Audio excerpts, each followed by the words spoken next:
The greatest pain of my life was watching the world turn its back on my only son, Lucas. Before he married into that family, I warned him gently, never trust your in-laws, something about them felt wrong. He laughed it off, believing love made people better.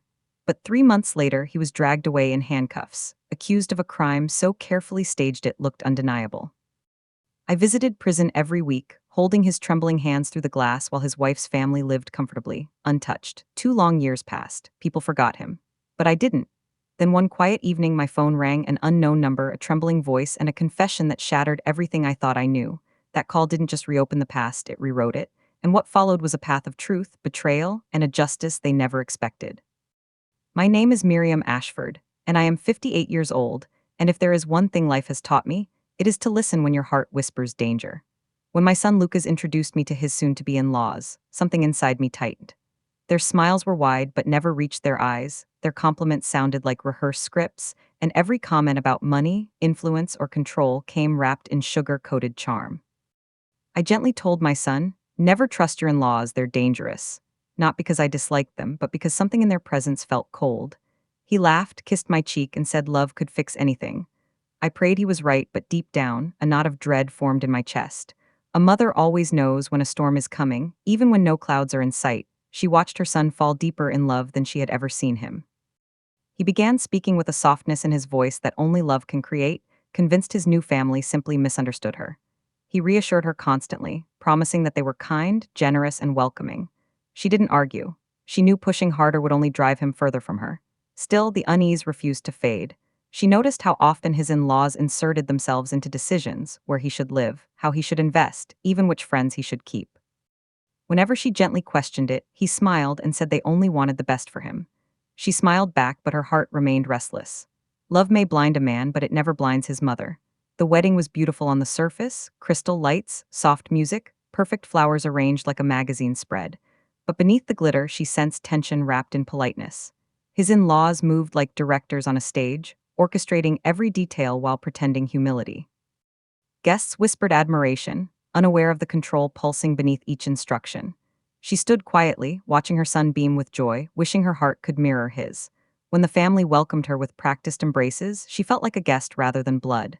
She clapped, smiled, and toasted, yet the same warning repeated in her chest: these people measured affection in what they could gain, not what they could give. And once they believed they owned him, they would never let him go. After the wedding, control became subtle, almost invisible to anyone not looking closely. The in-laws insisted on weekly dinners, financial planning meetings, and constant involvement in every decision. They showered him with attention that felt less like love and more like surveillance. She noticed how he began repeating their opinions instead of forming his own. His independence slowly dissolved, replaced by a polite obedience. Whenever she tried to raise concerns, she was painted as overprotective, outdated, resistant to change. She stayed silent, not because she agreed, but because she wanted to keep her access to him. Control doesn't always come with chains. Sometimes it comes wrapped in politeness and tied with a bow. Gradually, the distance between mother and son widened, not physically, but emotionally. Calls became shorter. Visits became rare. When they did meet, he seemed guarded, choosing his words like someone afraid of being overheard. She sensed his loyalty being tugged in another direction, and it broke something soft inside her. She never blamed him, only the hands pulling the strings. She kept reminding him gently that he always had a home with her, no judgment, no control. But each time, he brushed it off, insisting everything was fine.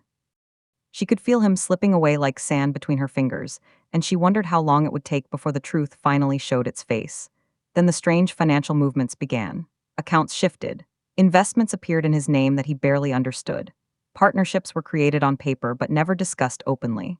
His signature seemed to travel without him. Whenever she asked, he sounded confused, as if repeating explanations he didn't fully grasp. The in-laws, however, remained calm and polished, smiling as though life were a carefully organized chessboard. She began keeping quiet notes, not out of suspicion toward her son, but to protect him from those circling around him. Something bigger than marriage was happening, and he was standing in the center, unaware of the storm gathering around his future. The raid came without warning. Sirens screamed into the quiet evening, red and blue lights washing across the walls like a nightmare she couldn't wake from.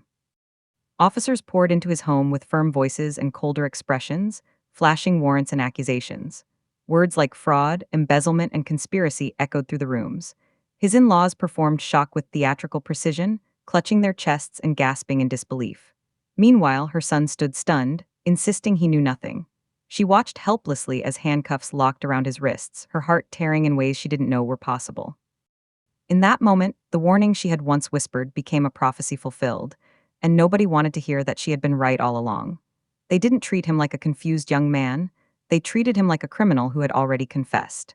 Papers were waved in his face, bank statements and digital trails that supposedly proved he had orchestrated a complex financial fraud.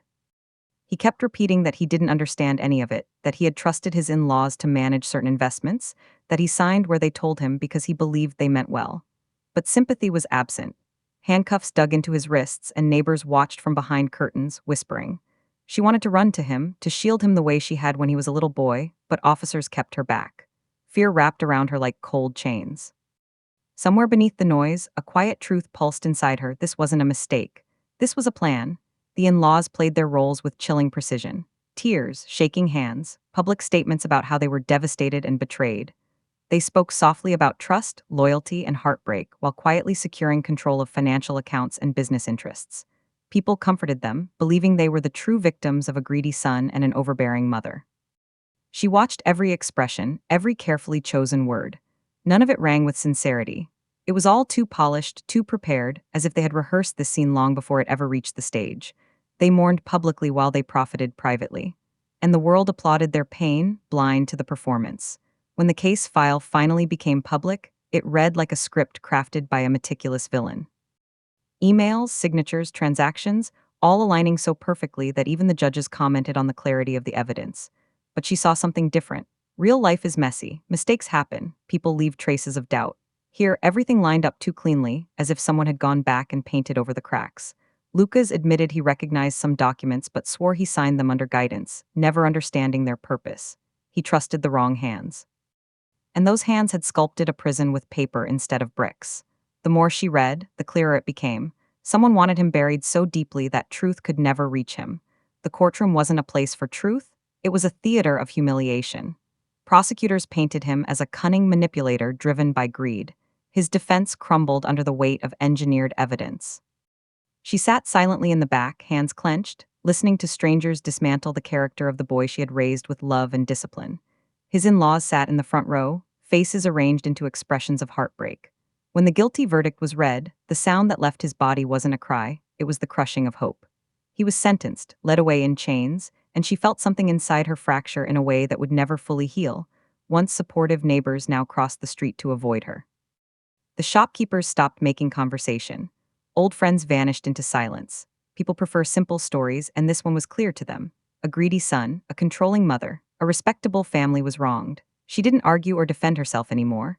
She simply lived quietly, carrying the unbearable weight of knowing the world had chosen the wrong villain. Nights were the worst, when the house was too quiet, and memories of laughter clashed with the image of her son behind bars. She learned what loneliness truly meant, being unheard in a world that thinks it already knows your truth. Every visit to the prison felt like tearing open a wound that never closed. He sat behind thick glass, trying to look strong, but his eyes carried exhaustion and defeat. They talked about ordinary things, weather, food, childhood memories, anything to keep despair from swallowing the conversation. She reminded him, again and again, that she believed him, that she always would. Sometimes he cried silently, and she pressed her fingers to the glass where he rested, wishing love could pass through barriers. Leaving him each time was agony, stepping out into the world while he remained trapped inside a lie. One evening, after a particularly painful visit, she walked home under a sky heavy with clouds. Grief had lived inside her long enough, now it began to transform into resolve. She stopped waiting for justice to appear on its own. Instead, she promised herself silently, fiercely, that she would uncover the truth, even if it meant tearing apart the image of that respectable family thread by thread. She didn't shout. She didn't threaten. She simply decided. And that decision changed everything, because once a mother chooses to fight, there is no force on earth capable of stopping her. She didn't make noise when she began searching. Noise attracts attention, and attention from the wrong people can be deadly. Instead, she moved quietly, gathering documents, revisiting conversations, rereading messages that once seemed harmless but now glowed with hidden meaning. She spoke politely to bank clerks who remembered unusual transactions, and landlords who overheard whispered arguments late at night. She spent evenings at her kitchen table with piles of papers spread before her like puzzle pieces, tracing threads that always seemed to end near the same people, the in-laws who had cried the loudest while benefiting the most. Every discovery burned painfully, not because she was surprised, but because she had been right all along. Fear flickered sometimes, but grief had already carried her beyond fear. Now, only determination remained. Her first real break came from a former employee of the in-laws, a nervous, soft-spoken man who agreed to meet only in a crowded cafe. He kept glancing over his shoulder as if danger walked with him. Slowly, piece by piece, he admitted there were irregularities, hidden accounts, and instructions whispered instead of written. He didn't accuse anyone outright, fear had already taught him caution, but his trembling voice carried enough truth to fan the flames already burning inside her. He mentioned forged signatures, deals signed under pressure, and a pattern of conveniently ruined scapegoats. When he left, he didn't shake her hand. He simply whispered, "Be careful," as though warning someone already too deep inside the maze. She began following paper trails, contracts, investment filings, emails saved on old drives. Slowly, she mapped how money shifted like a river redirected by unseen hands. Transactions appeared in her son's name, yet benefits landed elsewhere. The deeper she traced, the more obvious it became that he had never been the architect, only the signature. What shocked her most wasn't the crime itself, but the cold precision behind it. Nothing had been accidental. Every step had been designed to position him as the perfect fall guy when the house of cards eventually collapsed. He wasn't a criminal. He was a shield, disposable and convenient. And they had expected a grieving mother to break quietly instead of thinking clearly. As she pressed further, people around the edges of the story began to crack. Old acquaintances admitted they had been encouraged to distance themselves. Others revealed they had been subtly threatened, careers, reputations, housing, all used to keep them silent. Some had even been fed lies about her son to justify abandoning him.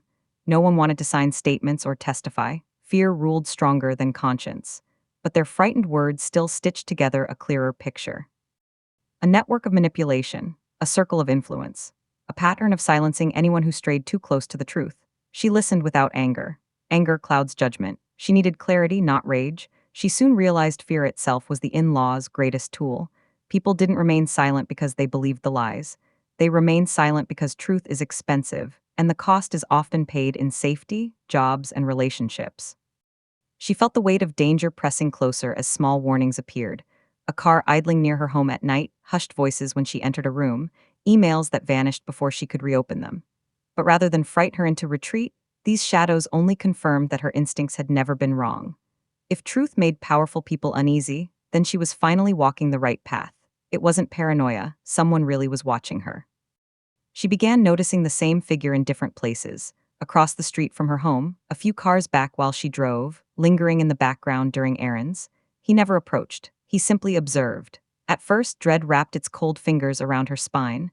Then she remembered something important. Being watched meant she mattered. It meant they were worried. It meant cracks were forming in the wall they had built. So she continued her work, careful yet unbroken, refusing to shrink back into silence. Silence had cost too much already. By now, exhaustion clung to her bones, but surrender had long since left her vocabulary. She wasn't driven by vengeance, only by love and a stubborn loyalty to the truth. She knew the risk. She knew powerful people rarely fall without dragging others down. But a promise lived in her heart, carved the night her son was taken away.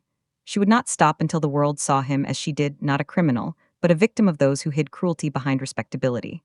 And as that resolve settled deeper inside her, fate finally decided to move. It was close to midnight when the phone rang, the kind of hour where only grief or destiny calls. She hesitated before answering, her heart already braced for bad news. A distorted voice on the other end whispered her name, shaky and terrified. He said he couldn't speak long, that they were watching, but he had something she needed to know. He spoke of meetings held behind closed doors, signatures forged while her son trusted the wrong hands, and plans created months before the wedding ever took place. Her pulse thundered in her ears. Every warning she had buried now roared back to life. Before hanging up, he said one last thing: he didn't do it. They made sure he would take the fall. Then the line went dead, leaving only silence and truth. The stranger called again the next night, voice steadier now, as if conscience had finally outweighed fear. He confessed he had once worked closely with the family and had watched everything unfold from the inside. The financial schemes, fake accounts, staged transactions, all orchestrated to funnel money while leaving her son exposed as the perfect scapegoat. He had stayed silent to protect himself, but guilt had finally begun to devour him. He revealed how the family had coached witnesses, manipulated records, and staged their grief for sympathy. Every word carved deeper into her heart, not with shock, but with painful confirmation. She recorded the call quietly, barely breathing. At last, someone had dared to name the darkness aloud. With the caller's guidance, she traced hidden accounts layered beneath shell companies and false signatures. The trails circled neatly back to the in-laws, just as she'd always suspected. Money had moved like smoke, hard to see, impossible to hold, yet every transaction left a faint fingerprint. She didn't rush. She documented, dated, verified. She gathered proof like a patient hunter setting traps in the forest, and with every connection made, the polished image of that respectable family began to crack. They had built their empire on carefully hidden lies, and now the truth had finally found a map.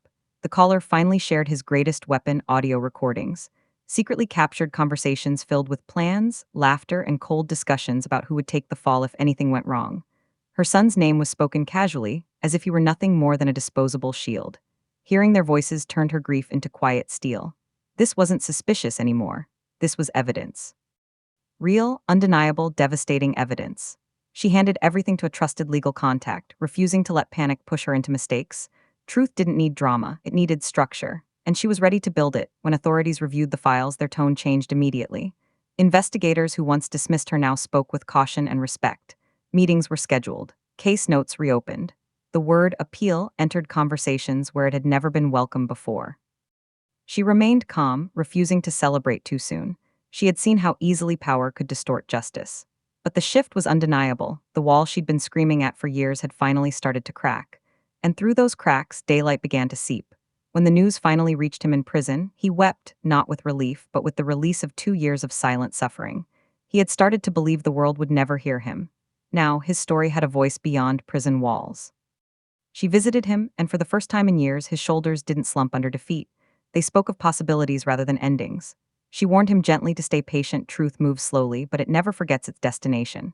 And in that moment, hope returned like oxygen. Outside, the in-laws' flawless image began to crumble. Reporters who once praised them now asked sharper questions. Business partners backed away. Neighbors exchanged wary glances. Whispers replaced admiration. Their arrogance softened into panic as the foundation beneath their carefully crafted world began to shift. They had never expected resistance, especially not from the quiet mother they once dismissed as irrelevant. But they had made one fatal miscalculation. They underestimated how powerful truth becomes when a mother is the one carrying it. Before we continue, tap like and subscribe, because the truth that's about to unfold will change everything. The investigation that followed was slow, methodical, and devastating, not for her, but for those who had hidden behind respectability for so long. Forensic accountants dismantled the financial web thread by thread, revealing fake companies, redirected funds, and signatures forged with surgical precision. Witnesses who once trembled began to speak, encouraged by the safety of numbers and the weight of undeniable evidence. Every lie the in-laws had built their empire upon began collapsing like a house of cards in the rain. She didn't celebrate loudly. She simply attended every hearing, every meeting, sitting quietly with the strength of someone who had already cried all her tears. Truth didn't whisper anymore. It roared. The day the judge overturned his conviction, the courtroom felt like it was holding its breath. Legal language filled the air, but all that truly mattered were the words declaring him innocent, wrongfully imprisoned, framed, and finally free. He didn't jump or shout. He simply closed his eyes as tears streamed silently down his face. When he stepped outside and wrapped his arms around the woman who had never stopped believing in him, the world felt steady again. She held him tightly, silently thanking every unseen force that had carried them through 2 years of darkness. Freedom didn't feel loud. It felt sacred. His in-laws no longer wore polished smiles and expensive clothing. Now they wore fear, real unfiltered fear, as charges were read aloud in stark, unforgiving courtrooms. Fraud, conspiracy, evidence tampering, perjury. One by one, their allies stepped back, eager to save themselves. The same reporters who once praised them now spoke of betrayal and greed. They weren't untouchable anymore. They were simply people who had gambled with another man's life and lost. She watched without hatred. Justice didn't require bitterness. It simply required truth. For years, whispers had followed her in grocery aisles, at church, in every corner of her small world. But now those whispers turned into apologies. People who once avoided her now approached with lowered eyes and trembling voices, ashamed of how easily they had believed a lie. Officials publicly cleared her record and acknowledged the pain she had endured as a falsely suspected mother. She accepted every apology with grace, not because she owed forgiveness, but because she refused to let bitterness claim what little peace life had finally returned to her. Her dignity, once questioned, now stood untouched. Freedom didn't erase trauma. He struggled with quiet rooms, locked doors, sudden noises, and the simple act of trusting people again. She remained beside him, steady, patient, never pushing him to heal faster than his heart allowed. Slowly, cautiously, he began to rebuild therapy, work, friends who truly cared, routines that brought comfort rather than fear. They didn't chase wealth or status anymore. They chased peace, family dinners, long walks, laughter that didn't hurt. Healing wasn't a finish line. It was a journey they walked together. The past taught them lessons they would never forget. No more blind trust. No more ignoring instincts for the sake of politeness. They built new boundaries, strong, unbreakable, respectful. People could visit, but manipulation could not. Smiles were welcomed, but masks were not. And even though life grew calm again, she never stopped listening to the quiet voice inside her, the one that had tried to warn everyone from the beginning. This time, that voice would never be silenced. In the quiet evenings, she sometimes reflected on everything they had survived, the warnings ignored, the handcuffs, the courtroom, the call that changed everything. She didn't feel victorious. She felt grateful, grateful that truth still exists, that love can endure, and that intuition is a gift, not a weakness. Her final lesson remained simple but powerful. Trust your instincts because silence can be deadly, but courage can save a life. And as peace finally settled over their home like a soft blanket, she knew one thing for certain: she would always choose courage.